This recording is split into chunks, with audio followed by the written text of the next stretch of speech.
வெள்ளை சோளம் வச்சு நான் எப்படி மாவு அரைக்கிறேங்கிறத இன்றைக்கி வீடியோவில் காமிக்கிறேங்க. 1 கப்பு சோளம் எடுத்திருக்கேன். இதை காலையில் நல்லா தண்ணி ஊற்றி ஊற வச்சிடணுங்க. அதுக்கப்புறம் கருப்பு உளுந்து, முழு உளுந்து தோலோடு தான் எடுத்துப்பேன். இதில் நிறைய அயன் கண்டென்ட் இருக்குங்கிறதுனால நான் அப்படியே தோலோடு எடுத்துக்கிறதுங்க.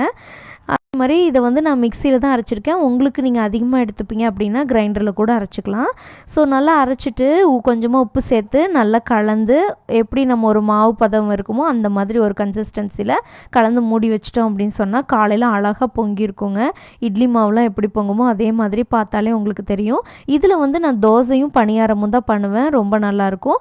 இட்லி நான் பண்ணதில்லைங்க. இட்லி நல்லா வருமானும் தெரியாது. ஸோ நீங்கள் தோசை பணியாரம் பண்ணுறதுக்கு நான் அஷூரன்ஸ் கொடுப்பேன். இந்த ரேஷியோவில் அரைச்சிங்கன்னா உண்மையிலே சூப்பராக வரும். தோசை அவ்வளோ டேஸ்ட்டாக இருக்குங்க. சிறுதானியத்தை உணவில் சேர்த்திக்கணும்னு நினைக்கும் போது இது ஒரு நல்ல ஆப்ஷனாக இருக்கும். ட்ரை பண்ணி பாருங்கள். நம்ம சேனலை மறக்காமல் சப்ஸ்கிரைப் பண்ணி சப்போர்ட் பண்ணுங்கள். தேங்க்யூ ஃபார் வாட்சிங்.